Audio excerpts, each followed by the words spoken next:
What's going on, guys? I've got a 2004 Honda CR-V and I'm going to use it to point out to you the location of a couple of important fuses and relays for the operation of the air conditioning. I have another video about the operation of the blower motor, so be sure to check that out if you're having issues with the blower motor. This video will focus on the AC.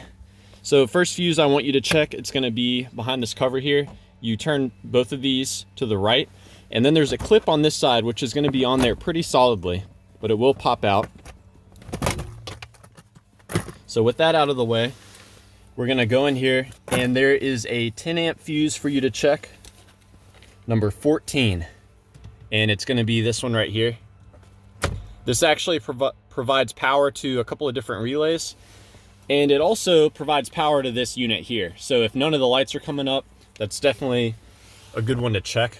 So just pop that out and check it. Everything else for us to look at is gonna be under the hood. And I'm gonna go ahead and start the car and turn the AC on. So I've got my AC on, full blast. So one of the first things for you to check when troubleshooting the air conditioning, you're gonna wanna look down here and see if your compressor is engaging. So you can see how on the front of the AC compressor, you see how it's rotating? That means that the compressor is locked, it's engaged. And that's ultimately what you want.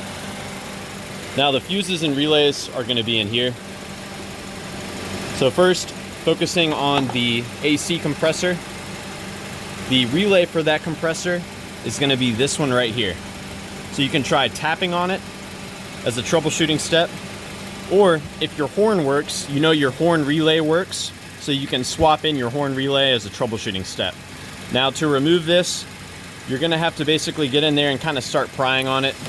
Be careful not to damage it. I already kind of pried this out, so we'll go ahead and pull this out. And I'll go back here and I'll show you. You can see now that the compressor is not engaged. I've got the relay removed, compressor is not engaged. You'll definitely want to check to make sure you have adequate system charge. You can pop this cap off and put a gauge on there. You'll want to see at least like 70, 80, 90 PSI with the AC not running, depending on the temperature. Now, if you want to bypass this, you can bridge these two pins together with a paper clip. I'm going to use a bulb here.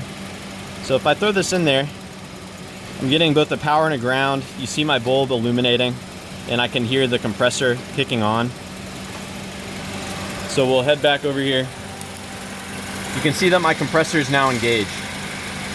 So I know the compressor's good, and that can be a good troubleshooting step provided you've made sure that you've got adequate Freon in the system. If you do that on an empty system, you can damage the compressor, but I just do that as a troubleshooting step. Now, as far as the fuses go, this 30 amp fuse, it actually provides power to both the AC compressor and also your AC condenser fan. This 15 amp or this 20 amp fuse above it, this provides power to your radiator cooling fan. And the operation of both of those is important for the car to not overheat when the AC is on. And the relays for those are going to be right here.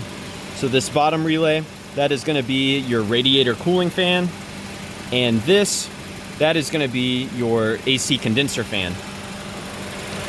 So that's the AC condenser fan. Or sorry, that's the radiator cooling fan, and that is your AC condenser fan. Both of those fans should be on when the AC is on, and you can check for power to these by disconnecting this.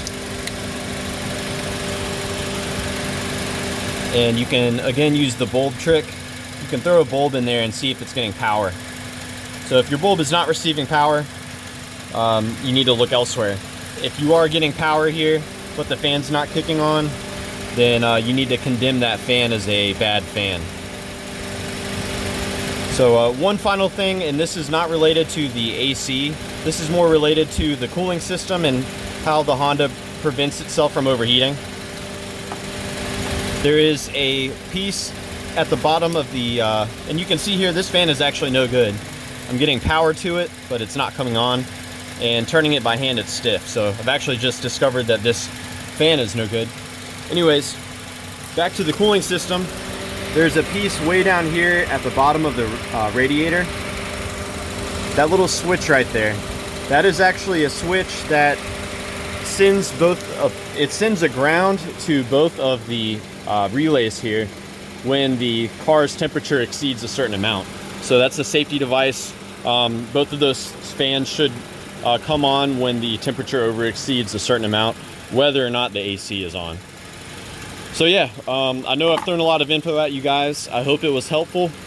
Let me know if you guys have any questions, or more importantly, any advice about troubleshooting the air conditioning on your Honda CR-V. Thanks for watching.